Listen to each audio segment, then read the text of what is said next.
different. We are going to provide an honest look at Ole Miss athletics, the fan, by the fan, and the fan. That is what we do. Hell be to me. I'm just kidding. Tune in for some Ole Miss sports news. We're going to give it to you straight. Yeah, right now. The podcast starts now. It happens now. Holy cow. Listen to me. It's starting. Well, it's going to start right about now. Good morning, good morning, good morning. I'm Stephen Willis, the host of the POMcast, coming at you. I just like this bed music. This is good stuff. Man. It's very good. Anyway, we have a good show in store for you today. We have the exit interview for the linebackers. Yesterday was the defensive line, the day before was the offensive line.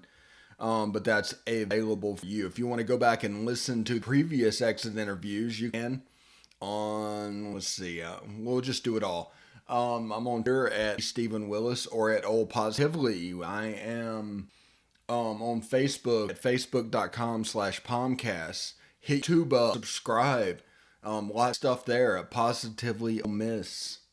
Interviews. We have greatest games in history. We have the 2020 games on demand. So that's available for you.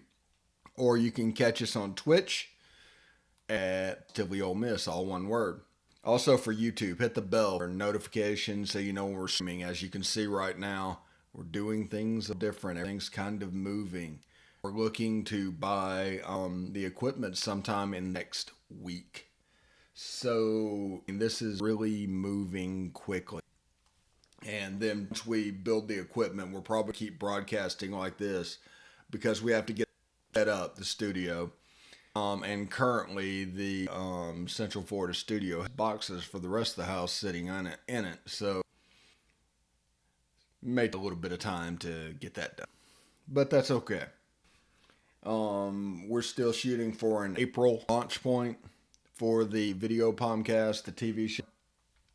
And I think it's going to be really cool. So that gives us a couple of months to practice, do things. We might do an actual video show for about a month, but you just have the audio recorded for your benefit. So we have decided how we're going to do that. Taiwan Malone visiting SEC schools, Texas A&M, one of them Ole Miss, one of them, and seems like somebody else was one of two, but those are the two primaries anyway. We're coming towards the end of this recruiting cycle, which it looks like there's one player in February Ole Miss going to go after. They got who they're to in the early signing period, so they're not going to overly stress themselves for 21. They probably going to put energy into the 2022 and start building on stacking signing day. That would be 2 classes in a row. And when you sign that, the senior class would be the 2019 class. The sophomore class this year and the freshman class would be the after. That's 3 out of 4. That's in competing range. 2019 was great. 2020 was the transition class. You have to be careful about that. I mean, this is why people call it a transition class. I mean, it's not just the time related to recruit. It's the time crunch. You're in a position to where you have to sign players that they were recruiting, and they were recruiting to be not part of your system. So you not only are you signing players, they might be good players, but you're hoping to fit with what you do.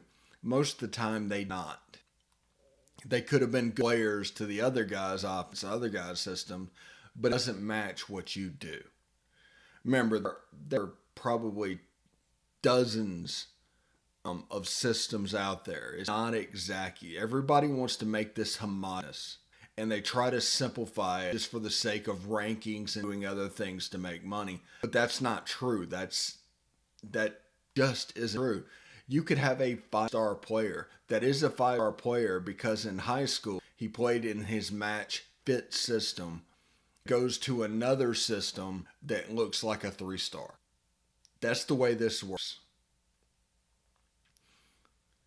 I mean, that's the real, and that's the reason recruiting doesn't work out. And that's the reason the NFL draft is half 2 and 3 stars, is because of the system. Because the opposite is true as well.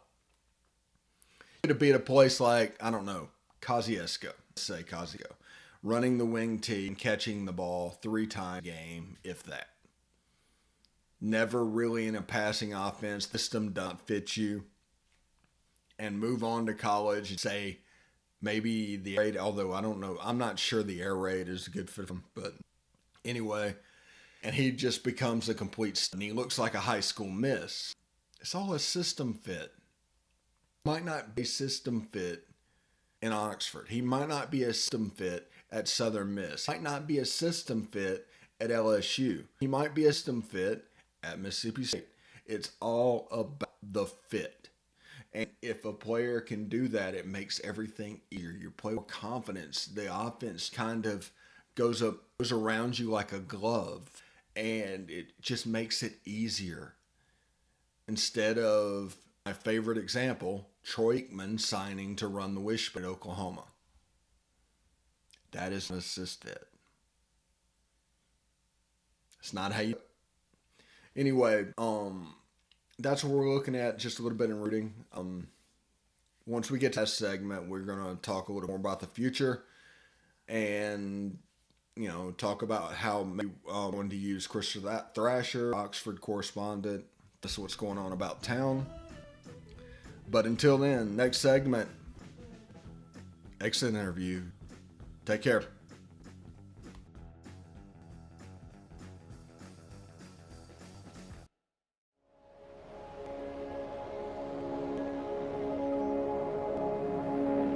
Only 10% of us enough daily exercise. And that number is dropping. Nearly 30% of them are overweight or obese. We spend 6 hours a day in front of the screen. As a result, we now have a shorter life expectancy than our parents.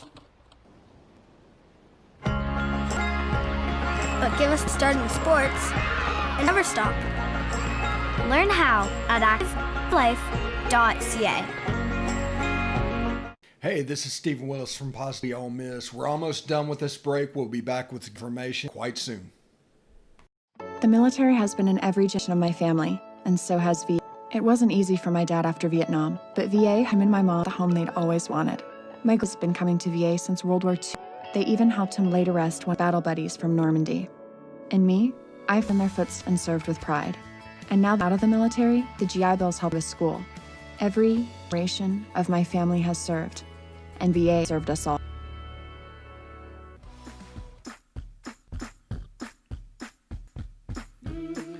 POMcast, Stephen Willis. Thanks for joining us.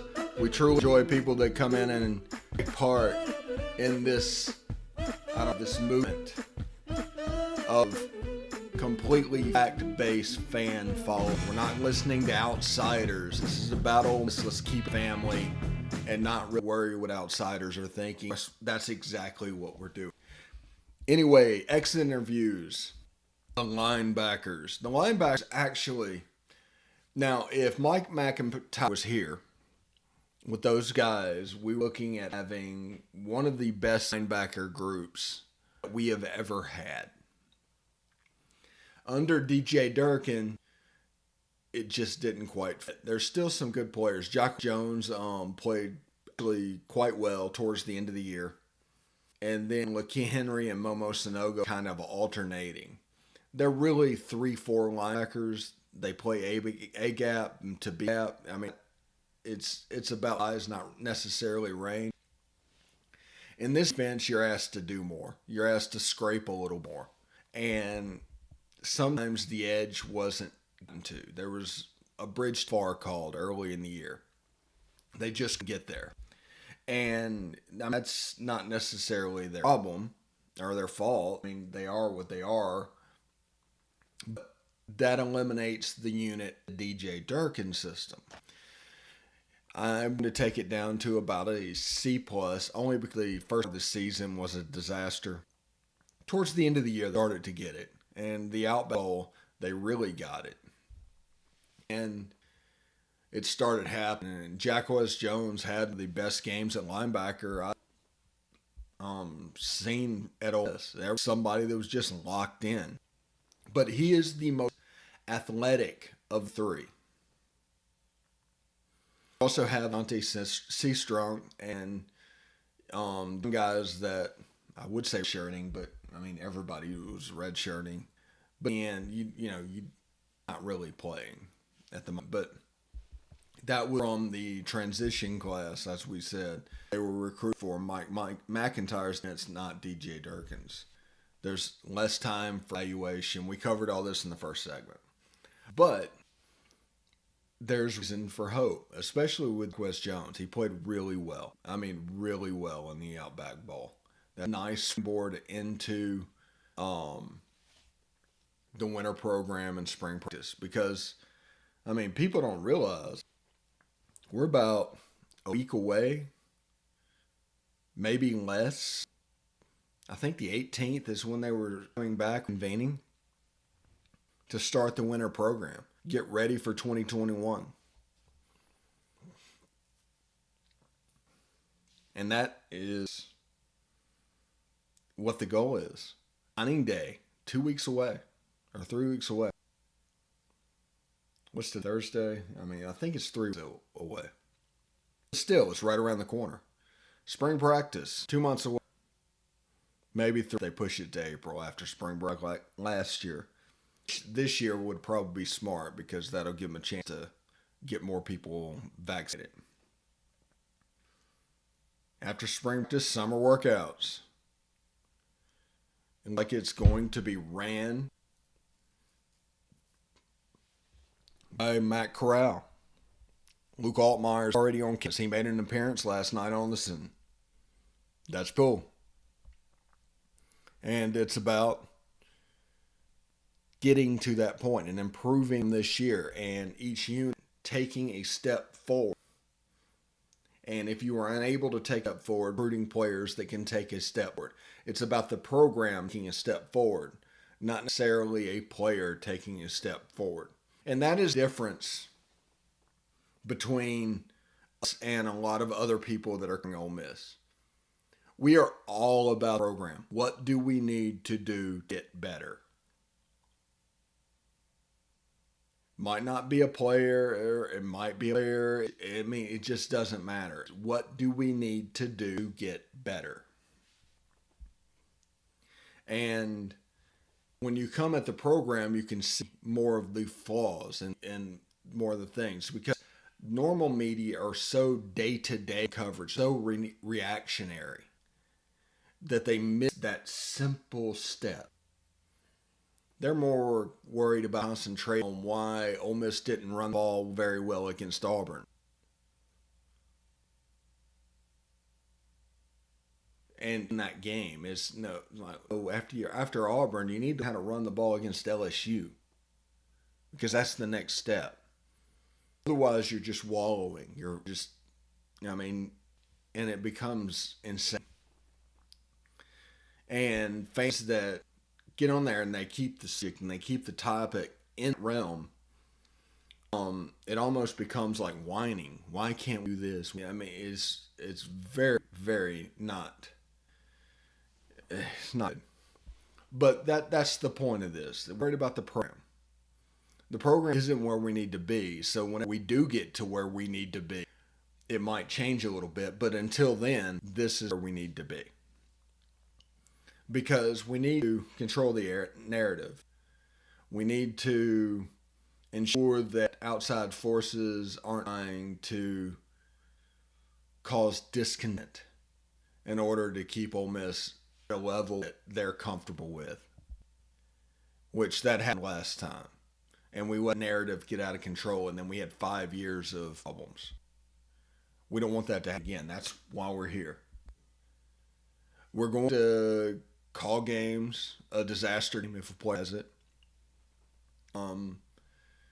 Players can opt out. They can not play in bowl games. They can transfer to any school they want to. They are no longer just student athletes. We're not going to treat them like just student athletes. The days of not criticizing a player for messing up is gone. This is about the program. And if you can help us in the program move forward, I mean, we're right there cheerleading for you. If you are a obstacle to get to where we need to be, we will collectively find somebody that will take a spot. Or we will talk of that as a weakness until the point where they bring somebody in that ultimately replaces you. Now, you're sure your players and everything you do, try hard, you're doing all you can do. That's not the point of this. The point is getting the program to where we want it to be. It's like there's certain fans that, just willing to follow at all cost. They're cult-like members. It doesn't matter. It becomes Lane Kiffin's team, and before then it was Matt Luke's team. And I don't follow coaches because of who they are. I have my respect because of the title they have. With them being the head coach of the University of Mississippi, they get my respect. Whenever that ceases to exist, so does my respect. I all of a sudden just do not care. You can do whatever you want to. That's the way this goes. And if we do this right and we keep the narrative and we're all pulling the same way, Ole Miss can get there much quicker. You can see next year in year 2, rankings are coming out for Ole Miss, with Ole Miss ranked in the top 20. We're not there yet. Next year's like 2013. But the fact that those rankings are coming out provides a step. They want to win games next year. They win some games next year. They found a slot. They've got John Rice. It depends on how much they are willing to work their craft, especially at a place like slot receiver. John Rice it is all out in him for him to take. He proved against Indiana. He has the hands to play position. He made some very tough catches. Now he just needs to spend this year work on it. And it's a position that he can work on and do and play baseball. But to get the intricacies of running a route and setting up a defender and things like that, really need to work at it. And if you do that, you're going to come to the fall and be ready to really just explode. And then all of a sudden you have Matt Corral and John Ross on the field at the same time, and that opens up the possibilities of what can be done, to where John Rice can snap a wildcat, run the ball, and it's not going to throw them off whenever personnel comes in there.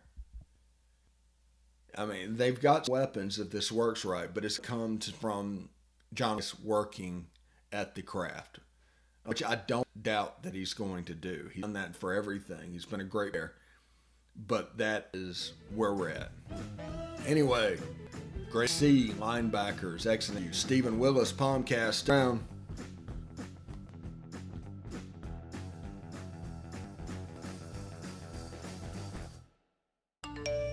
You want to answer that, don't you? I bet it's just killing you, being the glow just inches away. Someone wants to tell you something or ask you something. Oh, come on, answer it already! Just so we're clear, that wasn't my fault. Next time, ignore your inner voice. Don't text and drive. A message from Florida's Choice Independent Insurance Agents. Hey, this is Steve Willis. I just want you to stick around a little longer. We're going to get back to the podcast right after these messages. Tonight, nearly 40,000 veterans across the country are homeless. Men and women have pledged to serve our nation, and now we must serve them. Landlords across the country have helped make significant progress in reducing homelessness by making housing available, but there is more we can do to bring our veterans home. Visit www.va.gov/homeless to see how you can get involved. And if you are a veteran or experiencing homelessness, please call 877-48-VET. Thank you.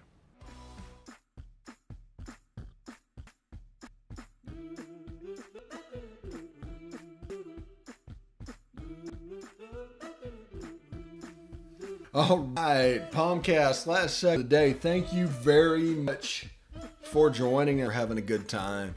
We've done some exit interview today. We've talked a little recruiting. Now we're going to talk about the future. And I'm not talking about Sylvie suits. I'm talking about this future. Hopefully sometime in April, we will be able to launch. I'm already deciding the setup, and my desk is already in place, and this is actually coming from the Palatial Central Florida studio. So this all looks like it's gonna go. This is ready to go. Once my lights get unpacked, I will begin setting them up and lighting them, and hopefully the next week I can order my equipment and I start doing the Palatial Florida studio. I have some painting that has to happen. But once that goes, we got 3 months done. And this has a chance to be really cool and be something that you have never seen. And beneficial for Ole Miss fans. And basically, you're thankful to just have the time and the resource to do something like this. Like I said, we're doing this almost as a charitable venture. I care too much about Ole Miss sports to let outsiders basically try to ruin it. And in doing that, I came up with the idea of this show. I have the time, I have the sources to do it. I'm going to sell ads, but basically just keep the lights on of doing this and give you an opportunity to be actually informed of what's happening. I mean, nobody that's doing this has my resume. And we have Chris coming on, and I think we're going to start next week, but it might be the week after. Bringing Chris on to be the Oxford correspondent. Basically, what he's going to do is he will be the person eventually that actually goes to the football game, sits in the press box, and then this game will call in and we'll talk the game. You know, the POMcast is always going to be here. That'll be a special show as well. And talk about the game, and we'll connect over his phone or whatever, and he'll be on TV, and we'll talk about what's going on from the location, from what's happening, along with my view of watching on TV, so you get multiple perspectives of what's happening. And while he's there, he's going to make the contact that he needs to make, and when he does that, he can provide the service that you have been getting from, air quote, media. But it'll be available for you, and that's our vision for that position as the Oxford correspondent. We're looking for somebody to reach out, interested in handling the recruiting aspect. We want to be fans. We don't necessarily want this to media. You can be media. I mean, you can have a degree in journalism, but you best be a fan as well, because this is completely going to be fan run, fan operated, you know, the fan by the fan, you know. And that we'll be able to provide top-notch content to you. And whenever we do that, the POMcast is 30 minutes long. We're going to eventually get back to bringing around the SEC, but it's hard for me to join up and connect with those guys while I'm unpacking and stuff. So I'm still doing stuff here in Central Florida, and it's really not, you know. Whenever it was snowing and everything out there, it was 75 degrees in here. So I'm pretty excited about everything that we have in store for you guys, and For people that are interested in advertising, we will be contacting, and we will be putting out an ad of where you can email if you are interested in advertising.